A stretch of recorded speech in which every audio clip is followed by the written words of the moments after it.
con protocolos de redes alámbricas, en el cual hemos visto que el CCMA-CD es el que más se utiliza. En este caso, CCMA-CD no se puede utilizar debido a que el canal ahora es el aire y no un cable. Entonces, el detectar que esté ocupado o no ocupado un canal es un poco más complejo cuando se trata de la parte inalámbrica. ¿Bien? Sabemos muy bien que manejamos ondas de radio que viajan a una cierta frecuencia, en el caso del aire, y estas frecuencias, que van de 2.4 a 2.484 normalmente, se van canalizando en subfrecuencias, y cada una de estas subfrecuencias tenemos que utilizarla. Ya hemos hecho una práctica al respecto de cómo se diferencian los canales y cómo deberíamos elegir un subcanal de frecuencia tal que no interfiera con otros vecinos. ¿Está bien? Cuando hablamos de colisiones en el caso de comunicación inalámbrica, es un poco diferente a las colisiones que se pueden presentar en el caso del lado alámbrico. Primero, el aire no está de alguna forma canalizando, no tiene tuberías por las cuales la información fluye. El aire es el aire y lo máximo que viaja por él son ondas de radiofrecuencia, en este caso de 2.4 GHz. Entonces, cuando se irradia, si ustedes recuerdan el ejemplo que les di con Packet Tracer entre la diferenciación entre un hub, un switch y un access point, se han fijado que cuando un access point irradia información, esta información tiene que irradiarse a todos los elementos 360 grados, no solamente a todos aquellos menos el originador del mensaje, como en el caso de un hub. Entonces, en este caso se presentan dos problemas. El primero se llama el problema de la estación escondida. Vamos a ver en el inciso A, en la gráfica que está aquí, que A empieza a transmitir hacia B. A está irradiando toda la señal, vamos a suponer que B está en la cobertura de A. C está escuchando el canal y no determina que haya tráfico alrededor de su cobertura. Disculpe, Inge, no se ve nada. No se logra distinguir. Otra vez ahí. No está compartiendo pantalla. Está compartido, nada más que ha pasado. Voy a dejar de compartir y voy a volver a compartir. A ver.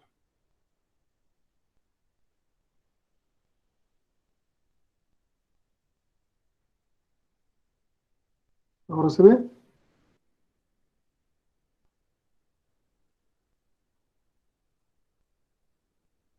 ¿Se ve o no se ve?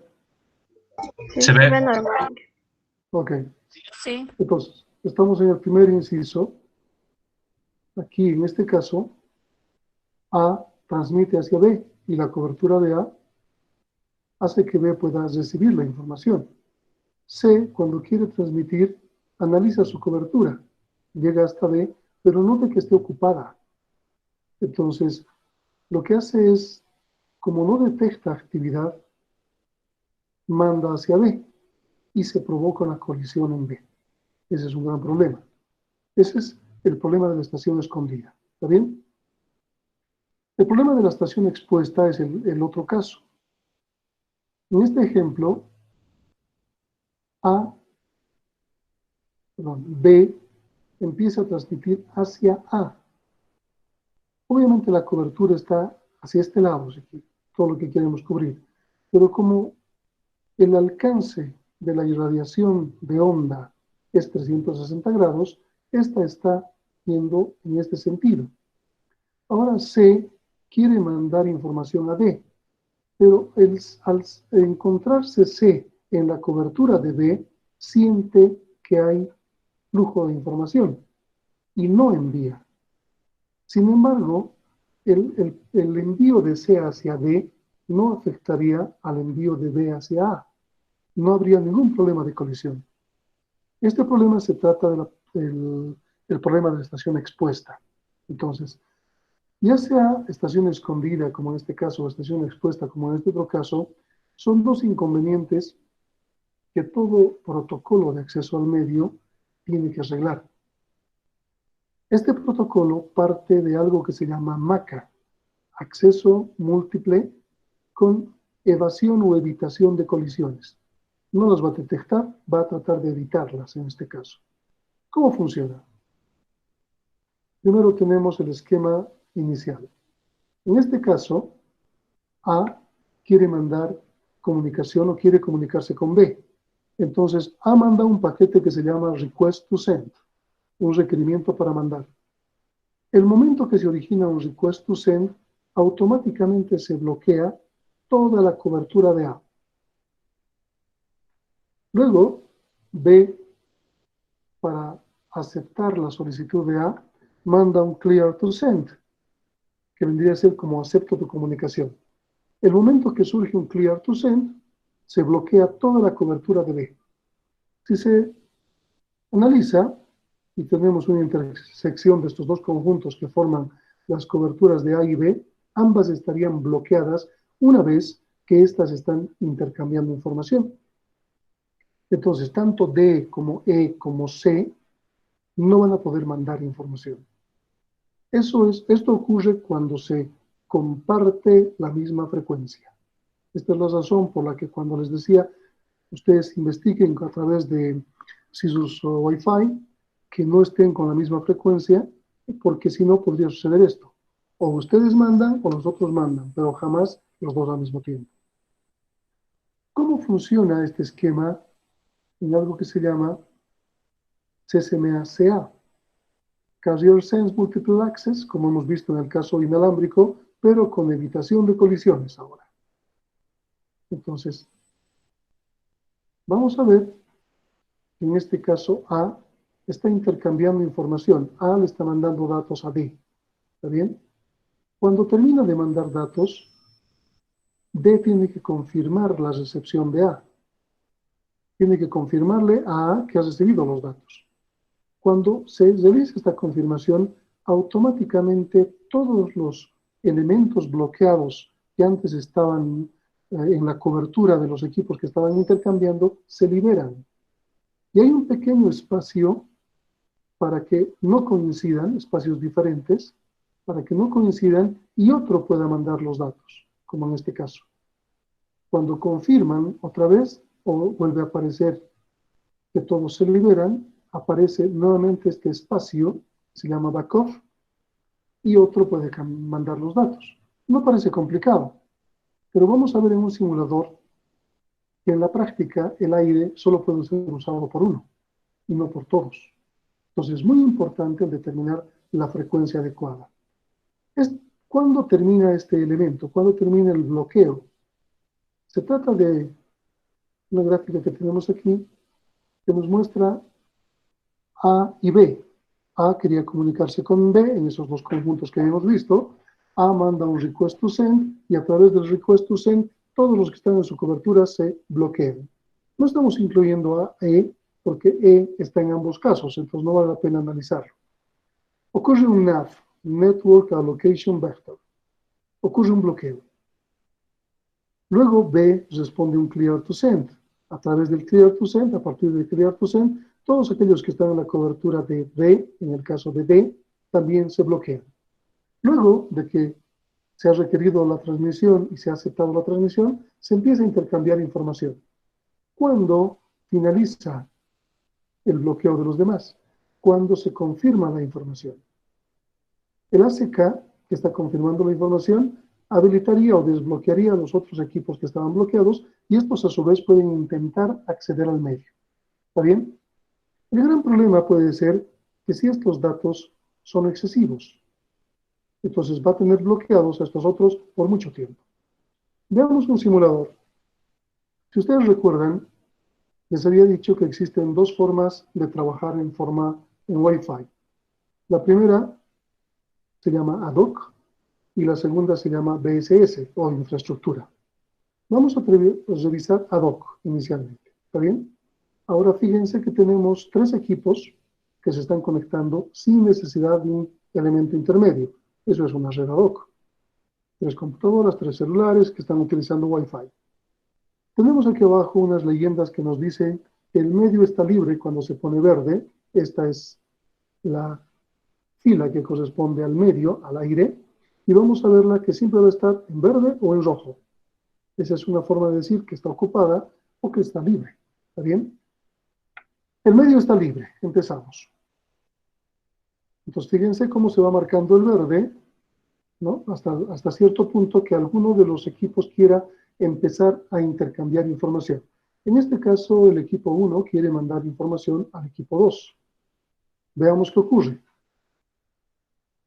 El medio se ocupa y el equipo 1 está emitiendo la señal. Si ustedes notan, esto es un poco más oscuro que el rojo que se pone como medio. Entonces, uno empieza a intercambiar información, manda información. Luego aparece algo que se llama IFS, Interframe Space. ¿Se acuerdan que les había dicho que cuando se confirma el primero, bueno, aquí me está mandando la confirmación todavía, cuando se confirma, aparece un espacio donde se tienen que dar como tiempo aleatorio diferente para que cada uno de los demás pueda mandar. Veamos. Este tiempo se llama IFS y ahora sí, el equipo 2 está confirmando. El equipo 2 manda un ACK al Workstation 1. Este ACK está en este color fucsia. Y aquí se marca. Los ACKs no son muy grandes. ¿Pero qué habilita el ACK? Que los demás equipos puedan intercambiar información. ¿Ok? Ahora 2 está mandando el ACK otra vez. Ha terminado de mandar el ACK. Y otra vez ocurre el IFS. El IFS es un interframe space, un espacio entre tramas. 3 quiere intercambiar información hacia 1, pero 1 estaba ocupado todavía. Entonces, ¿dónde estamos? Fíjense que 1 y 2, mientras 3 está mandando información, 1 y 2 están esperando, están bloqueados. La parte azul es bloqueo. Así que mientras 3 esté transmitiendo, 1 y 2 se bloquean. Y como quieren transmitir, aparecen unos relojes. Y estos relojes son esos tiempos aleatorios que permiten hacer que se venza estos y de acuerdo a esto, ellos puedan intercambiar información también. Ahora, 1 y 2 intentan mandar, pero 1 y 2 mandan al mismo tiempo. Por lo tanto, existe o ocurre algo que se vendría a llamar como colisión. ¿Qué sucede cuando ocurre esta colisión? El medio está libre y ahora cada uno de ellos va a tener un tiempo que tiene que transcurrir en su nuevo intento, un tiempo aleatorio. Están esperando, porque han determinado los dos que el canal estaba ocupado. A esto le llamamos backoff. Entonces el backoff de uno es 5 y de otro es 3. Y se va a ir venciendo uno más antes que el otro. Fíjense que en la parte inferior el canal ahora está en verde. Está libre. El backoff de uno se vence antes que el otro. Y el que se vence puede mandar la información. Mientras que uno sigue en backoff, sigue esperando.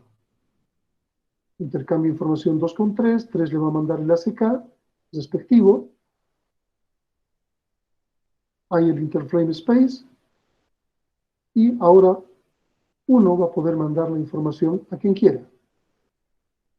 Sin problema. ¿Está bien? Esto es ad hoc. Y si se fijan en el medio, en la línea final del aire, o está ocupada o está libre. No importa quién lo esté utilizando, pero este es el canal de frecuencia. En la práctica, solo uno puede estar utilizando el canal de frecuencia. Entonces, si todos estamos en el canal 6 y todos mis vecinos están en el 6, vamos a llegar a tener esto, un turno para cada uno. Por lo tanto, la información va a degradarse, la velocidad del Internet se va a degradar, etcétera, etcétera. Veamos ahora qué ocurre cuando es el caso de BSS o infraestructura. ¿Cómo funciona? Es la mayoría de los casos, la que tenemos en este caso, con infraestructura. Fíjense que ahora tenemos 3 equipos que están conectados a un access point. Es lo más probable que ocurra en sus casas. El detalle está en que uno se imagina que cuando nos conectamos inalámbricamente entre un dispositivo y otro en nuestras casas a través de un access point, lo estamos haciendo en forma directa. Nada más falso.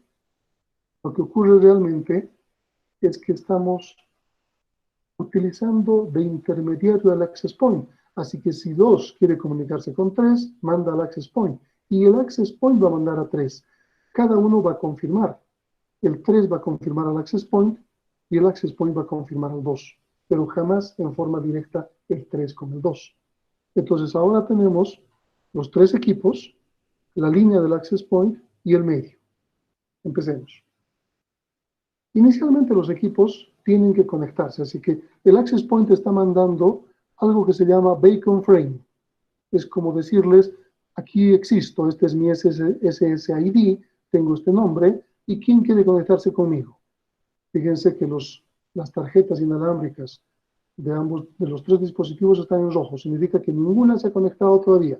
Para conectarse necesitan recibir el beacon frame, la invitación a hacerlo, y luego tienen que entablar una conexión, un requerimiento de conexión y una respuesta de conexión, como vemos en estas leyendas. Esto va a ocurrir con uno de los equipos, el 1, está haciendo un requerimiento de conexión, y el equipo, el access point, le va a responder con una respuesta de conexión. Ahora el equipo 1 se está conectando y se va a poner en verde. Esa es la idea. Lo mismo va a pasar con el equipo 2 y el equipo 3. Entonces vamos a suponer que estos han hecho lo mismo y ahora los 3 van a estar conectados. ¿Está bien? Los 3 están conectados en el access point. No han intercambiado información hasta el momento, solo se han conectado al access point. Ahora vamos a ver que un equipo se conecte con el otro. Veamos que el equipo 1 va a mandar al equipo 3. Entonces, el medio está libre, está en verde, puede empezar a transferir. Pero ¿qué va a hacer el equipo 1? Tiene que mandar al access point. El access point le manda la confirmación y luego el access point tiene que mandar al equipo 3 y el equipo 3 le va a mandar la confirmación al access point. Si se fijan, es un poco más complicado que un ad hoc, porque ahora necesitamos el elemento intermedio para hacer justamente el paso de la información. Entonces, muy importante el uso del medio. Si todos están trabajando en la misma frecuencia, tenemos problemas. Este es el caso normal de un Wi-Fi en una casa. Un access point que se comunica con cierto canal a sus equipos conectados. Entonces, aquí uno a la vez se está conectando. Jamás los 3 en uno. ¿Está claro? Continuemos. Ok. Ese es el método que más se utiliza a nivel de comunicación inalámbrica, el control de acceso al medio.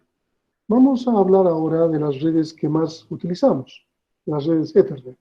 Hemos visto que el protocolo que impera en redes Ethernet es el CCMA-CD. Las redes Ethernet tienen que ver con el 802.3 de la IEEE, que se llama Ethernet, ¿no? Y el 802.11 que viene a ser Wi-Fi, si quieren, pero esta es la base, Ethernet. Ethernet tiene 2 tipos, si quieren, de acuerdo a la evolución. Han partido de algo que se llama Ethernet clásica. El día jueves y viernes vamos a hablar solo de Ethernet y vamos a entrar mucho más en detalle. Hoy día quiero simplemente que entiendan la diferencia entre Ethernet clásica y este otro elemento, Ethernet conmutado. ¿Cuál es la diferencia esencial entre Ethernet clásica y Ethernet conmutado? Primero, Ethernet clásica ha sido creada para topologías en bus, el primer elemento, con cable coaxial, que luego ha sido cambiado a topología en estrella con cable UTP, pero siempre considerando un hub al medio. El detalle de la segunda, Ethernet conmutada, tiene que ver con la evolución del hub tecnológico y convertirse en algo que se llama switch. Tenemos la topología estrella, pero el elemento de por medio se llama switch. Entonces, ese es el cambio o la diferencia entre Ethernet clásica y Ethernet conmutada. La Ethernet clásica puede haber pasado de Ethernet a Fast Ethernet como vamos a ver la clase siguiente, pero jamás a Giga Ethernet siendo clásica. Lo máximo que han llegado las redes con hubs han sido a ser Fast Ethernet. Y las redes conmutadas han empezado con Fast Ethernet y normalmente son Giga Ethernet, 10 Giga Ethernet, 40 Giga Ethernet, etc. ¿Está bien? Entonces, hablando de la Ethernet clásica, ya les había dicho que vamos a repasar un poco esto, ha sido creada por la empresa Xerox, sobre todo con Robert Metcalfe y Box, ¿no? En 1976, cuando las PCs aún no existían. Sin embargo, ellas ya tenían unos equipos, Xerox ya tenía unos equipos que utilizaban interfaz gráfica y utilizaban ratón. Esta red ha empezado a trabajar a 2.94 megabits por segundo.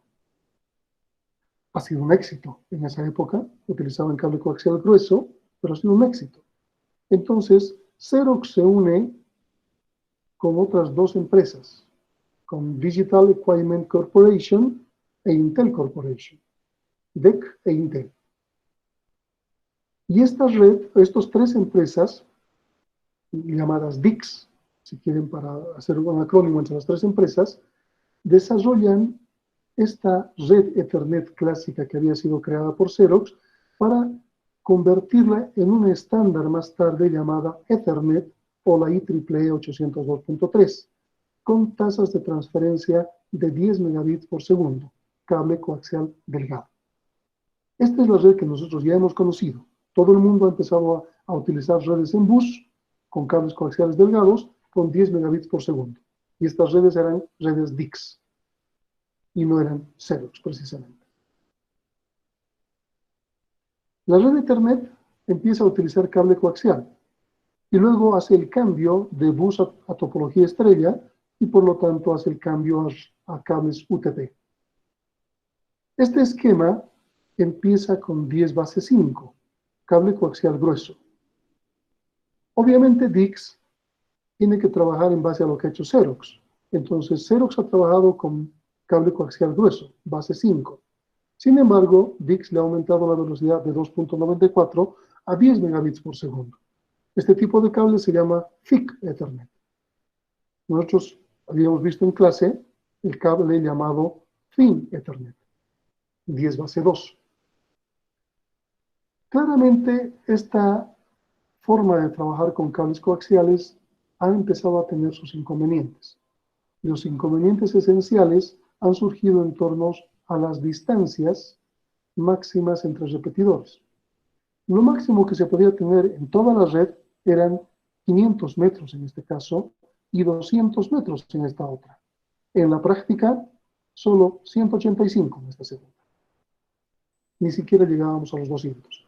285 metros entre un equipo, entre los dos extremos de los equipos, si quiere. Y si queríamos alcanzar mayores distancias, deberíamos utilizar repetidores, un equipo mucho más caro y extender 185 metros más. O en el caso de los 500 metros, colocar repetidores y extender 500 metros más. Pero también teníamos una limitación. Podíamos alcanzar solamente 5 repetidores, o 4 si quieren, y alcanzar 2.500 metros a lo sumo.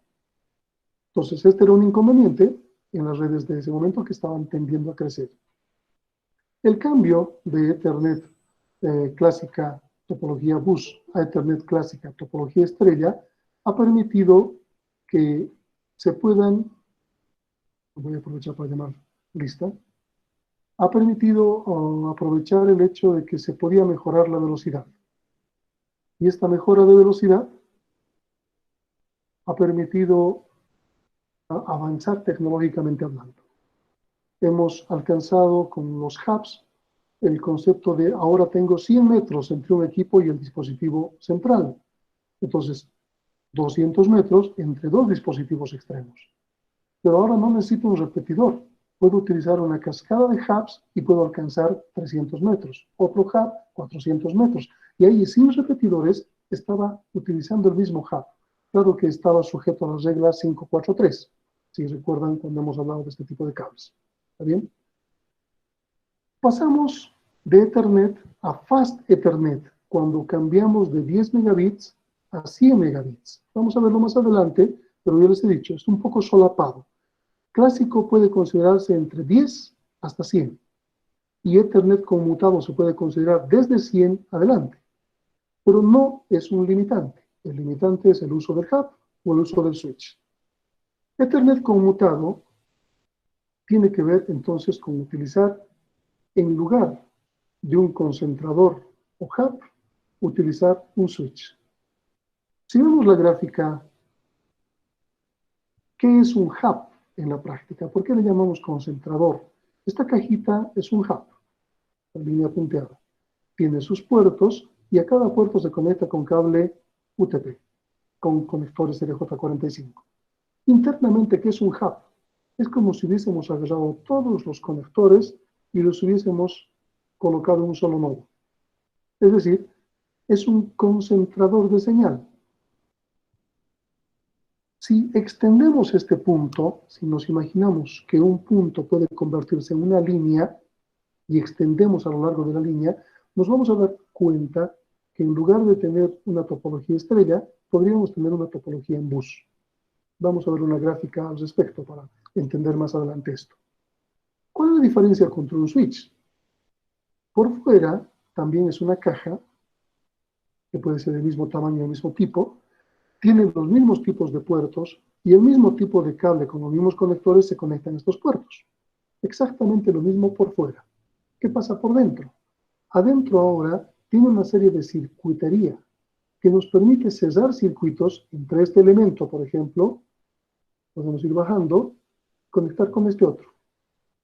Y este elemento puede ir hasta este extremo y conectarse con este otro. Es decir, no va a interferir la comunicación de los dos extremos con los dos medios. Lo que no ocurre aquí.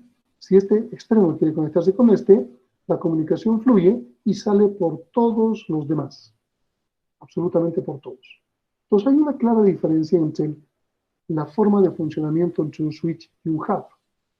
Esto nos permite entender que podríamos tener un puerto conectado punto a punto con otro puerto, y no como en este caso, donde un puerto se conecta en broadcast con los demás. Primera diferencia. ¿Cómo hace el trabajo el switch por dentro? Primero, el dispositivo o la circuitería dentro del switch se llama switch fabric. Tiene puertos de entrada y puertos de salida. No significa que haya un puerto de entrada y su correspondiente puerto de salida. Se considera el mismo puerto como entrada y salida. Sin embargo, se maneja una especie de buffer de entrada o buffer de salida. Una especie de memoria temporal por cada puerto. Vamos a ver más adelante para qué nos sirve esa memoria. Primero, ¿cómo se aprende la dirección? ¿Cómo sabe quién es quién un switch? Vuelvo a esta gráfica. Si yo quiero mandar la información de esta máquina y quiero mandarla a esta otra, ¿cómo sabe el switch aquí adentro a qué máquina le corresponde esta línea? ¿Está clara la pregunta? Estamos queriendo hacer un punto a punto. Esto es un broadcast. Entonces, ¿cómo sabe el switch que la conexión de este puerto tiene asociada a una máquina que quiere conectarse con otra máquina que está conectada a este otro puerto? ¿Cómo sabe adentro qué puerto le corresponde a cada máquina? Esa es la pregunta. ¿Cómo lo hace? Este algoritmo se llama, ¿dónde está? Backward Learning. ¿Dónde está? Está por aquí arriba. No sé dónde lo he escrito, pero se llama aprendizaje hacia atrás. Entonces, el switch tiene que aprender quién es quién a medida que va operando. Originalmente, cuando se enciende un switch, parece que fuese un hub. No sabe nada y utiliza broadcast para aprender. ¿Cómo lo hace? A quiere comunicarse con D. Entonces, fíjense que la tabla, atiendan bien porque van a tener una práctica para hacer con esto, la tabla de direcciones MAC está vacía. ¿Qué es la tabla de direcciones MAC? A veces se llama CAM, pero no está en español. Es un acrónimo que tiene que ver con la tecnología que se implementa en esta tabla. Puede ser tabla CAM o tabla MAC, Eso depende de la tecnología. Esta tabla está vacía. ¿Qué tiene que estar en esta tabla? Tiene que haber un par de valores. El puerto asociado a la dirección MAC de la máquina que está conectado o enchufado a ese puerto. Entonces, el equipo A quiere comunicarse con el equipo D y manda la información hacia el switch. ¿Qué información recibe el switch? Recibe máquina origen, máquina destino. Lo primero, ¿qué agarra de eso? Dice, tengo la dirección de la máquina origen y sé por qué puerto está entrando. Está entrando por Fast Ethernet 0. Así que en la tabla registra Fast Ethernet 0 y le pone la dirección MAC del origen. Le falta destino. ¿Cómo se entera o cómo averigua cuál es el destino? La única forma de averiguar cuál es el destino es utilizar broadcast. Así que envía en broadcast a todos los diferentes puertos, excluyendo al origen, preguntando a quién le corresponde esta dirección destino, MAC. Y en este caso, la máquina D responde y dice, a mí me corresponde. Con lo que ahora el switch sabe que al puerto Fast Ethernet 3 le corresponde la dirección MAC de la máquina D. Esto le permite hacer un intercambio entre A y D y entre D y A sin problema. Si C quiere mandar a D, ¿qué va a ocurrir? Va a aprenderse la memoria de entrada, va a revisar la tabla y ya tiene D. Entonces va a mandarla directamente. Si B quiere mandar a A, va a guardar, va a agarrar la dirección de entrada y el puerto de entrada y ya sabe cuál le corresponde a A. Por lo tanto, la tabla va a ir llenándose y va a permitir realizar el trabajo del switch a medida que vaya propagándose esta información. Vuelvo a repetir, cuando se enciende un switch, su tabla está vacía y no sabe nada. ¿Está bien? Veamos esto.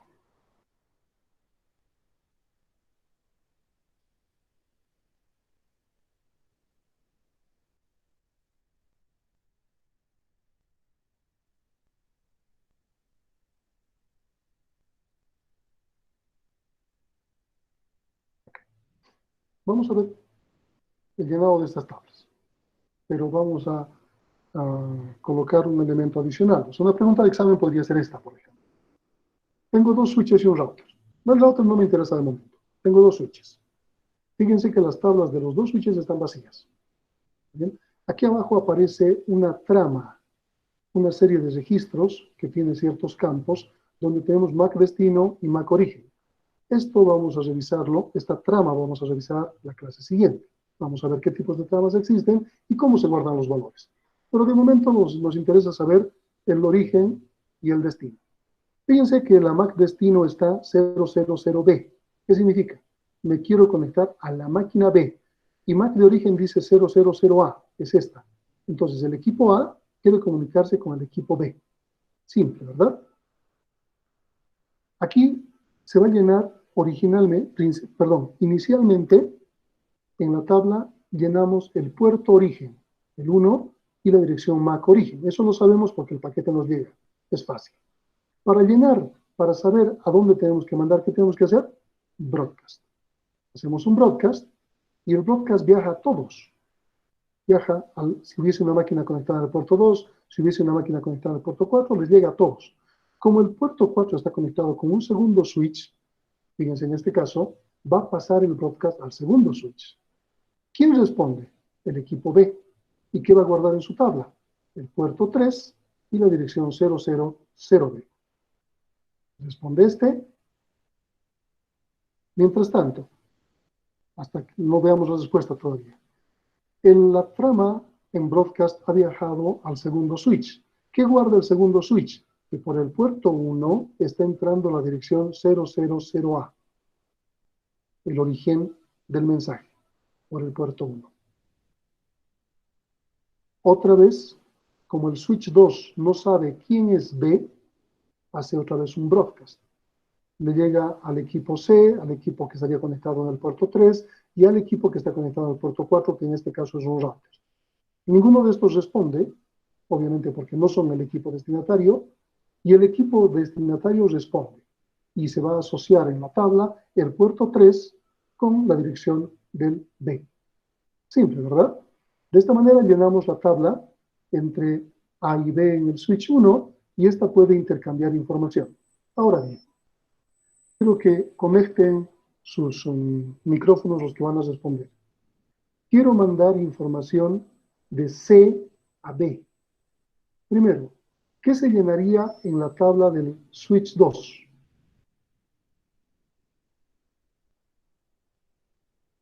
Vamos, participen. Creo que la dirección origen de la máquina 3. ¿Cuál sería? Tienen que darme puerto, dirección MAC. ¿Cuál sería en la siguiente fila que se va a llenar en la tabla del switch 2? Puerto 2 con dirección 000C. Ok. Aquí tendríamos un 2000C. Luego, ¿qué tendríamos?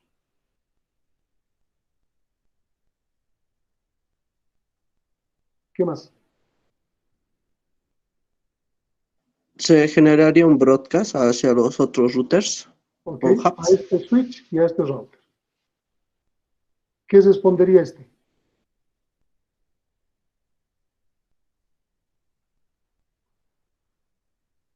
Estamos queriendo mandar de la máquina C a la máquina A. ¿Qué respondería?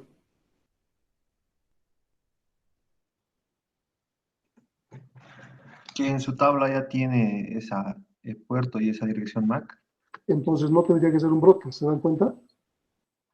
Lo que estaría buscando la máquina C es la dirección de la máquina A, y esto es 000A. Busquen la tabla y ya tiene esa dirección. Así que la va a despachar por el puerto 1, directamente. ¿Sí? Aquí va a añadirse el puerto 2 con 000C, nada más. Y como ya tiene el puerto 1, no tiene nada más que despachar por el puerto 1 el mensaje. Llega por el puerto 4, que guarda ahora el switch 1.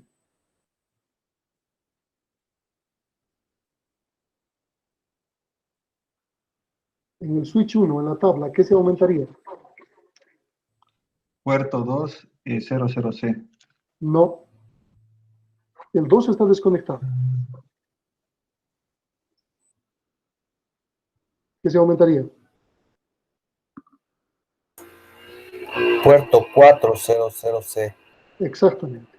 Puerto 400C.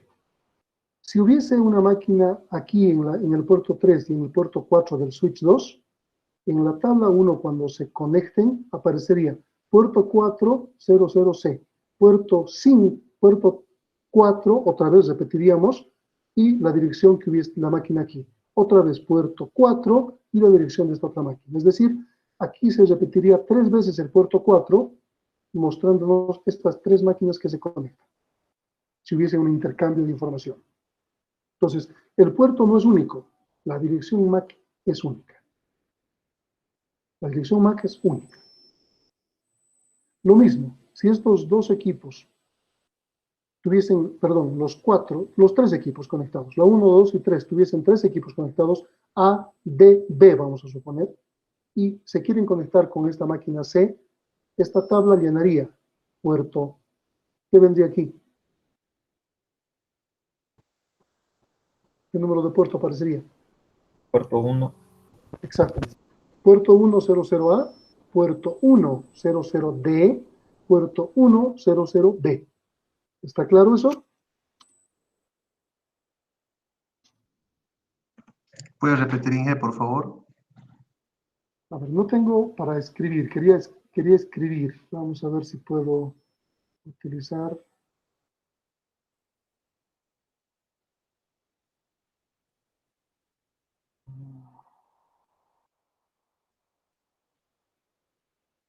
No, no me da.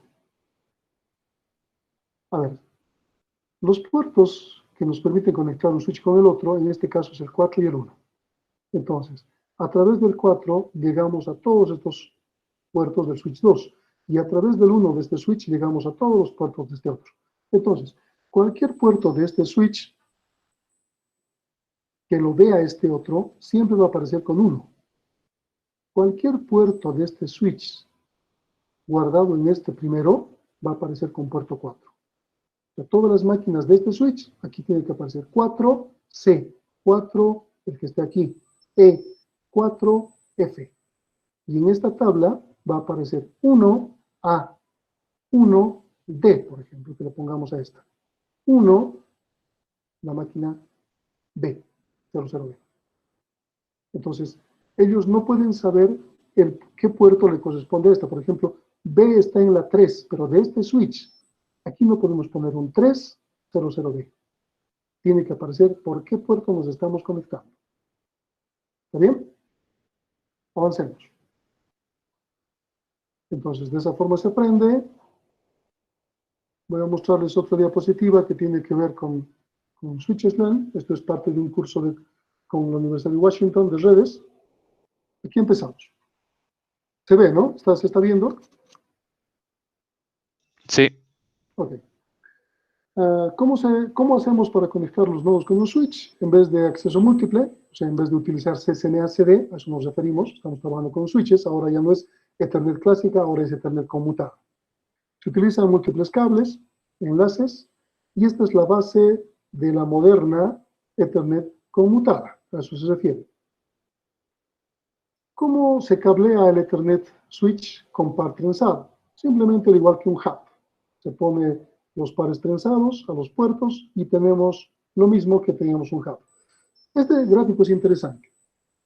Si tenemos un hub o repetidor en la capa física, un switch en la capa de enlace o un router en la capa de red, todos pueden verse igual. O sea, por fuera, difícilmente vamos a reconocer. Un router es un poco más fácil de reconocer porque tiene menos puertos RJ45, mientras que un hub y un switch es un poco difícil de diferenciarlos. ¿Cómo funciona un hub por dentro? Todos los puertos están cableados juntos, y fíjense, por eso se llama concentrador. Lo que les decía hace rato, si este puntito yo lo despliego, se vuelve una línea, y se vuelve topología en bus. Es lógicamente equivalente esta topología con esta otra. O sea, lo que estoy diciendo es un hub en estrella con un bus es lógicamente equivalente, porque internamente todo es broadcast, automáticamente. Lo que es diferente es un switch. En el caso de un switch, ya tenemos una conmutación, y esa circuitería que está por dentro hace que si el equipo 1 quiere conectarse con el equipo 4, va a buscar un enlace diferente para conectarse con el equipo 4. Si el 2 quiere conectarse con el equipo 3, va a buscar un enlace, va a conmutar un circuito diferente con el equipo 3. Y de esta forma no se interfiere. ¿Está bien? Aquí tenemos eso, 1 y 4, 2 y 3. Les había dicho también que existen buffers de entrada y salida. ¿Qué sucedería si tenemos tenemos un switch de 48 puertos, donde uno de los puertos está conectado a un servidor y todos los demás son clientes? Y estos clientes están utilizando alguna aplicación como, no sé, contabilidad o algo por el estilo. O sea, todos tienen que acceder al servidor. Entonces, todos estos están utilizando sus propios circuitos adentro para entrar a este mismo puerto. Todos a uno. ¿Qué sucede? Este buffer tiene que soportar toda la llegada de las solicitudes y una a una ir despachándolas. Si el buffer se excede en su tamaño, es decir, llega más información del que el buffer puede cargar, hay una sobrecarga, entonces esto se va perdiendo, las tramas se van perdiendo y se convierte en un broadcast simple o en un hub. Pues un switch soporta buffers. Los buffers le permiten trabajar con una cantidad limitada de solicitudes de entrada o de salida. Fíjense, si hay demasiadas, se pierde la información. A ver, los switches y los hubs han reemplazado el cable compartido del Ethernet clásico. Ya no tenemos un bus. La idea es que podamos manejar una estrella. Los switches ofrecen un performance, un rendimiento escalable de 100 megabits por segundo, por ejemplo. Vamos a ir a la gráfica. Yo tuviese 100 megabits por segundo en este hub. Esto es un hub. Tengo 100 y tengo 10 puertos, para hacer fácil la cosa. En cada puerto tengo 10 megabits. Vuelvo a repetir, 100 megabits en todo el hub. Tengo 10 puertos, cada puerto en realidad tengo 10 megabits. ¿Qué pasa con un switch? Tengo 100 megabits en todo el switch, tengo 100 megabits en cada puerto. Totalmente diferente. Eso es conmutar a diferencia de concentrar. ¿Está bien? El backward learning, como les decía hace rato, cómo se aprenden direcciones. Para llenar la tabla, esta mira la dirección fuente de las tramas de entrada. Luego hace un reenvío, las manda a los puertos como broadcast para poder identificar el destino. Por ejemplo, si A quiere comunicarse con D, en este caso, ¿qué se coloca en la tabla? En el puerto en el puerto 1 se coloca la dirección MAC de A. Esto no está lleno, está vacío. Simplemente lo han colocado BCD como para poder identificar el puerto. Entonces, A manda al switch. El switch lo único que sabe es que por el puerto 1 ha entrado la dirección A. El destino es D. Entonces sabemos que es D. D hace un broadcast. El switch hace un broadcast por todos los puertos. Les responde D y le dice que está por el 4. Entonces aquí se va a colocar un número 4. Esa es la idea. De esa misma manera, si B quiere comunicarse con alguien, el switch va a guardar en el B el puerto correspondiente. Si ese alguien es C, va a ser un broadcast por los que les queda y C va a responder y se va a colocar un 3 ahí luego. De esa forma se va a llenar totalmente su tabla y va a poder manejarse. Ahora bien, en la práctica hemos visto que se pueden manejar switches y hubs juntos, en cascada, pueden convivir. ¿Cómo se llenan las tablas de cada uno? Eso viene un poco a colación del diagrama anterior. Entonces, si A quiere comunicarse con E, aquí, ¿qué estaría en la tabla de B1? ¿Qué estaría en la tabla de B2? H1 es un hub, por lo tanto no tiene tabla. Entonces, ustedes pueden hacer un ejercicio mental simple para identificar si A quiere comunicarse con E, ¿qué estaría en la tabla de B1 y qué estaría en la tabla de B2 para esa comunicación? ¿Ok? Piénsenlo un poco, analicen y si tienen dificultades, el día de mañana pueden preguntar. Aquí empezamos a hacer la revisión como tal. ¿Bien? Para poder trabajar de manera más específica con este diagrama, ustedes van a tener una práctica. Su práctica está publicada, bueno, la voy a publicar, se llama Práctica Tablas MAC. ¿Está bien? Es un laboratorio que van a hacerlo en Packet Tracer. Utilizan un switch y 4 máquinas cualesquiera. Tienen que colocarle estas direcciones IP a sus máquinas. Vamos a empezar a ejercitar un poco. Y luego tienen que guardar la dirección MAC que les va a dar el Packet Tracer. Ustedes no van a colocar. Tienen que identificar cuál es la dirección MAC que les asigna. En el switch pueden escribir la palabra o el comando Show MAC Address Table. Y esto les permite mostrar la tabla que se está llenando en el switch.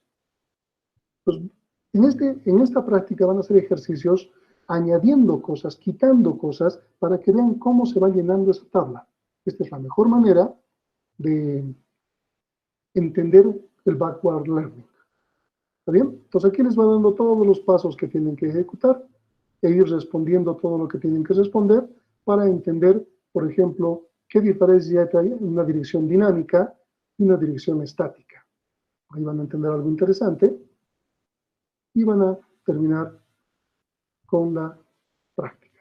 No es complicada, pero nos va a dar una buena pauta de cómo funciona el backward learning en los switches.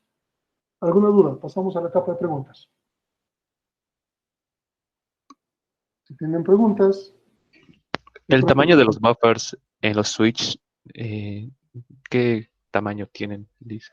Eso depende de la tecnología. O sea, normalmente no está predefinido el tamaño. Eso depende si es un switch, no sé, marca Chanchito, es diferente de un switch Cisco o un switch Tricom. Obviamente es cuestión de tecnología.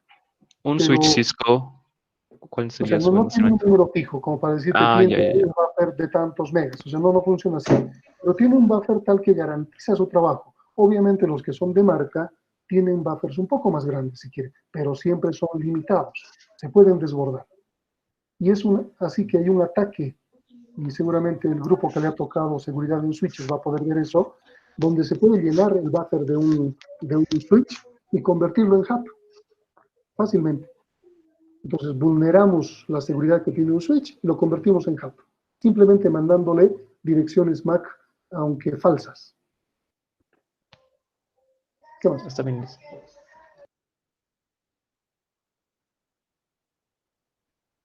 ¿Más preguntas?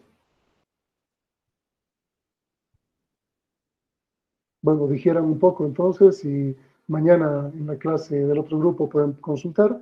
Voy a publicar hoy día ya las prácticas, les voy a dar 48 horas, como siempre, como lo había previsto, para que puedan entregar a ambos grupos, ¿no? Le puedo hasta el viernes, no hay ningún problema, por eso, no tengo mucho lío. Y el día jueves vamos a trabajar todo lo que tiene que ver con Ethernet y les voy a mostrar las tramas diferentes de Ethernet y vamos a hacer una práctica diferente.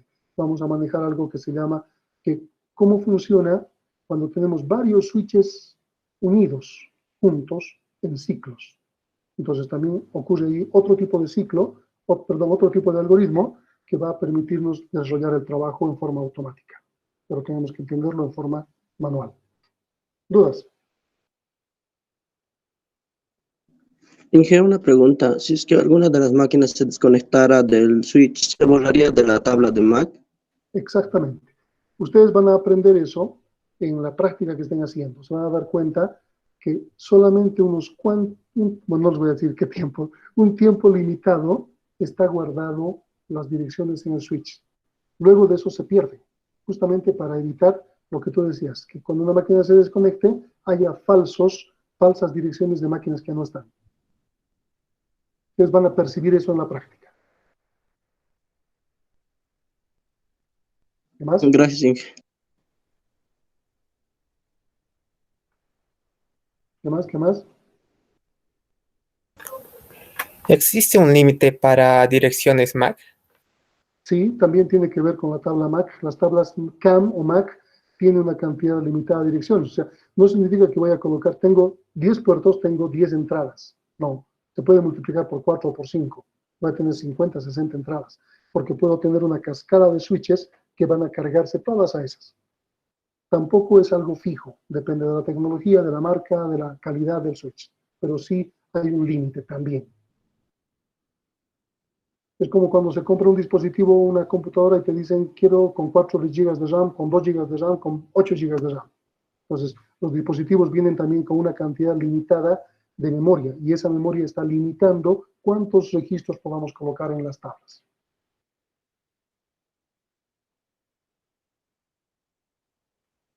¿Qué más?